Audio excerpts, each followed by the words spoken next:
ಗುರುಜಿ, ತಿಂಡಿ ರೆಡಿ ಇದ್ರೆ ಬಡಿಸಿ. ನನಗೆ ಸ್ವಲ್ಪ ಕೆಲಸ ಇದೆ, ಹೊರಗಡೆ ಹೋಗ್ಬೇಕು.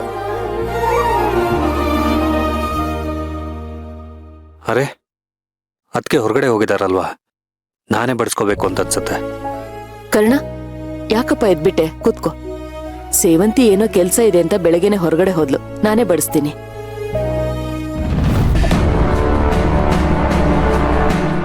ಪ್ರಿಯ ಹೇಗಿದ್ರು ಸತ್ತೋಗಿದ್ದಾಳೆ. ನೀನ್ ನ್ಯಾಯ ಕೊಡ್ಸಿದ್ರು ಅವಳು ಜೀವಂತವಾಗಿ ವಾಪಸ್ ಬರಲ್ಲ.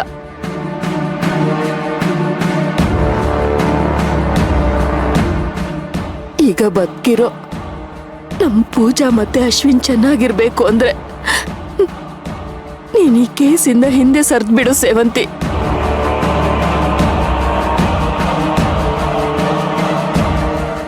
ಏನ್ ಯೋಚನೆ ಮಾಡ್ತಿದ್ಯಾ ಕರ್ಣ?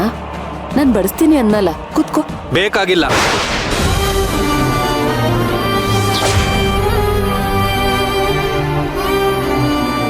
ನೀವು ಮುಟ್ಟಿರೋ ಈ ವಿಷಯನ ನನ್ನ ಕೈಯಿಂದ ಮುಟ್ಟೋದಿರ್ಲಿ, ಕಣ್ಣೆತ್ ನೋಡಿದ್ರು ಸತ್ತೋಗ್ತೀನಿ ಅನ್ಸತ್ತೆ.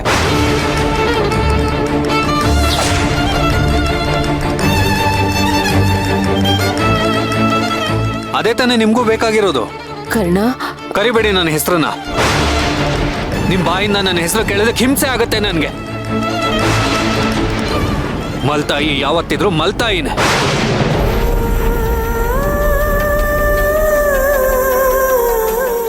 ಅದನ್ನ ಹೆಜ್ಜೆ ಹೆಜ್ಜೆಗೂ ನಿರ್ಪುಸ್ತಾನೆ ಬಂದ್ಬಿಟ್ರೆ ನೀವು. ನೋಡು ಕರ್ಣ, ನೀನ್ ನನ್ ಬಗ್ಗೆ ತಪ್ಪು ತಿಳ್ಕೊಂಡಿದ್ಯಾ. ನನ್ಗೆ ನೀನ್ ಬೇರೆ ಅಲ್ಲ, ಅರ್ಜುನ್ ಅಶ್ವಿನ್ ಬೇರೆ ಅಲ್ಲ. ನಿನ್ ಸ್ಥಾನದಲ್ಲಿ ಅಶ್ವಿನ್ ಇದ್ದು ಅಶ್ವಿನ್ ಜಾಗದಲ್ಲಿ ನೀನ್ ಇದ್ದಿದ್ರು ನಾನ್ ನಿನ್ ಪರನೇ ನಿಲ್ತಿದ್ದೆ. ಅವ್ರು ನಿನ್ಗೆ ಶಿಕ್ಷೆ ಕೊಡ್ಸೋಕ್ ಹೊರಟಿದ್ರೆ ಅವನ್ ಸೋಲ್ಲಿ ಅಂತ ಬಯಸ್ತಿದ್ದೆ. ನಿನಗ್ ಜಯ ಸಿಗ್ಲಿ ಅಂತ ಹಾರೈಸ್ತಿದ್ದೆ. ಈ ನಿಮ್ ಬೂಟಾಟ್ಕೆ ಮಾತುಗಳೇ ದ್ವೇಷಿಸ್ತಿದ್ದ ನನ್ನನ್ನ ಕಟ್ ಹಾಕುವಾಗ ಮಾಡಿದ್ದು.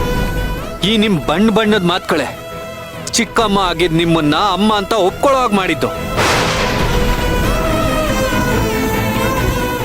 ಅದನ್ನ ಉಳಿಸ್ಕೊಳ್ಳೋ ಯೋಗ್ಯತೆ ಆಗ್ಲಿ ಅರ್ಹತೆ ಆಗ್ಲಿ ನಿಮ್ಗಿಲ್ಲ. ಇದನ್ನ ಹೇಳೋದಕ್ಕೆ ನನಗೆ ನಾಚಿಕೆ ಆಗತ್ತೆ.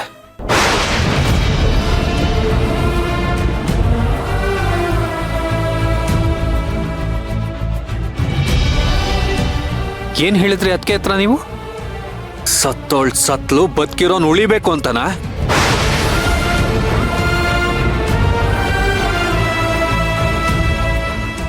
ಇದನ್ನ ತಗೊಂಡೋಗಿ ಜೈಲಲ್ಲಿರೋ ನಿಮ್ ಮಗಂಗ್ ತಿನ್ಸಿ ಖುಷಿ ಪಡಿಸಿ. ನನಗಿದ್ ವಿಷ ಆದ ಮಾತ್ರಕ್ಕೆ ಅವನಿಗೂ ಇದು ವಿಷಾನೇ ಆಗಿರಲ್ಲ. ಯಾಕಂದ್ರೆ ಅವನ್ ಮೈಯಲ್ಲಿ ಹರಿತಿರೋ ನಿಮ್ದೇ ರಕ್ತ ಅಲ್ವಾ? ವಿಷಾನ ಯಾವತ್ತೂ ಕೊಲ್ಲಲ್ಲ.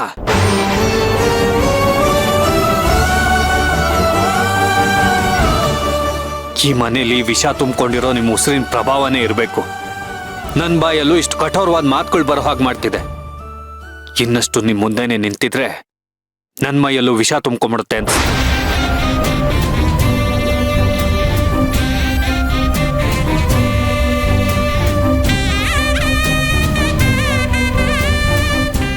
ನಿಮ್ಮನ್ನ ಎಲ್ಲಿಡ್ಬೇಕಿತ್ತು ಅಲ್ಲೇ ಇಡ್ಬೇಕಿತ್ತು. ನಾನು ತಪ್ಪಾದ ಸ್ಥಾನಕ್ಕೆ ಏರಿಸಿ ತಪ್ಪು ಮಾಡ್ಬಿಟ್ಟೆ ಅನ್ನಿಸ್ತಿದೆ.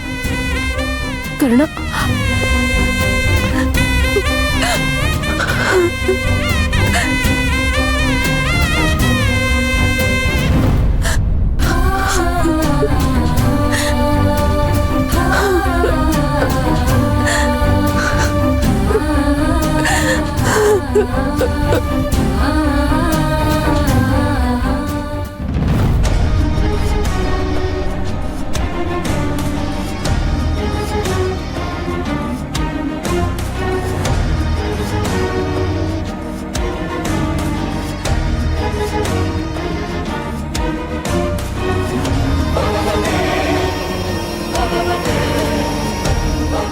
ನನಗೇನು ಕಾಣಿಸ್ತಾ ಇಲ್ಲ.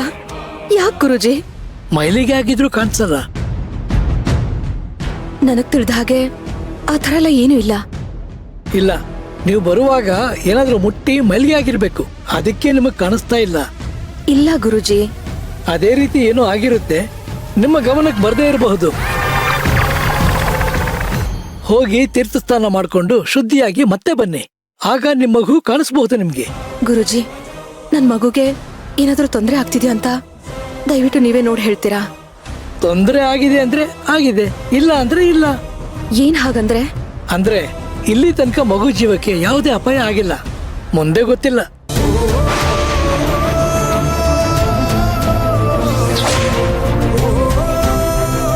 ಅಯ್ಯೋ, ದಯವಿಟ್ಟು ಹಾಗೆ ಹೇಳ್ಬೇಡಿ ಗುರುಜಿ, ನನಗ್ ತುಂಬಾ ಭಯ ಆಗುತ್ತೆ. ನಾನು ಹೇಳ್ದಾಗ ಮಾಡು ತಾಯಿ, ಎಲ್ಲ ಸರಿ ಹೋಗುತ್ತೆ.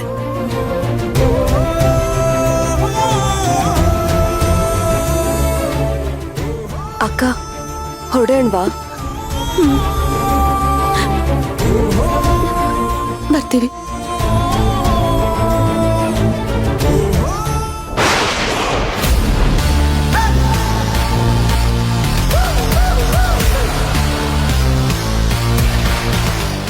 ಇದನ್ ತಗೊಂಡೋಗಿ ಆ ಸೇವಂತಿ ಮುಖದ ಮೇಲೆ ಎರ್ಚು.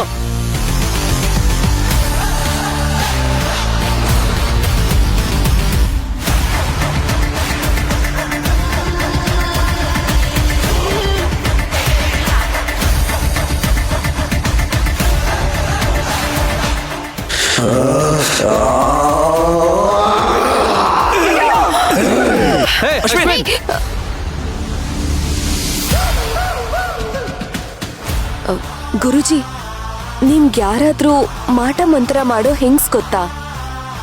ಸಾಕಷ್ಟು ಜನ ಇದ್ದಾರೆ. ನಿಮಗ್ ಯಾರು ಬೇಕಾಗಿತ್ತು? ಯಾಕೆ ಬೇಕಾಗಿತ್ತು? ಅವರು ಕಪ್ಪಬಟ್ಟೆ ಹಾಕೊಂಡು ಕೈಯಲ್ಲಿ ಮಂತ್ರದಂಡೆ ಹಿಡ್ದಿರ್ತಾರೆ. ನೋಡಮ್ಮ, ಕ್ಷುದ್ರ ಶಕ್ತಿ ಆರಾಧಕರೆಲ್ಲ ಕಪ್ಪು ಬಟ್ಟೆ ಧರಿಸಿರ್ತಾರೆ, ಕೈಯಲ್ಲಿ ಮಂತ್ರದಂಡವನ್ನ ಹಿಡಿದಿರ್ತಾರೆ. ಅವರ ಹೆಸರಾದ್ರೂ ನಿಮಗ್ ಗೊತ್ತಿದೆಯಾ? ಗೊತ್ತಿಲ್ಲ ಗುರುಜಿ, ಆದ್ರೆ ನಾನು ಅವ್ರನ್ನ ನೋಡಿದೀನಿ. ನೋಡಮ್ಮ, ನೀವು ಯಾರ ಬಗ್ಗೆ ಹೇಳ್ತಾ ಇದೀರೋ ನನಗೆ ತಿಳಿತಾ ಇಲ್ಲ. ಒಂದ್ ಕೆಲಸ ಮಾಡಿ, ಅವ್ರ ಫೋಟೋ ಏನಾದ್ರೂ ಇದ್ರೆ ತಗೊಂಬನ್ನಿ. ಫೋಟೋನಾ? ಇಲ್ಲ ಗುರುಜಿ.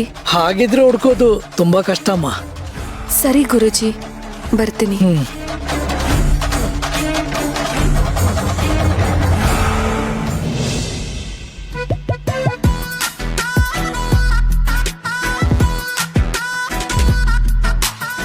ಎಲ್ರೂ ಎಲ್ಲ ಹಾಳಾಗೋದ್ರೋ ಏನೋ, ಬಾಗ್ಲು ತೆಗ್ದು ತಮ್ಮ ಪಾಡಕ್ ತಮ್ಮ ಹೋಗ್ತಾ ಇರ್ತಾರೆ. ಅಲ್ಲ, ಹೋಗುವಾಗ ಒಂದ್ ಮಾತ್ ಹೇಳ್ಬೇಕು ಅನ್ನೋ ಸೌಜನ್ಯ ಇಲ್ಲ ಇವ್ರಿಗೆ. ಧರ್ಮಛತ್ರಕ್ಕಿನ ಕಡೆ ಆಗೋಗಿದೆ ಈ ಮನೆ.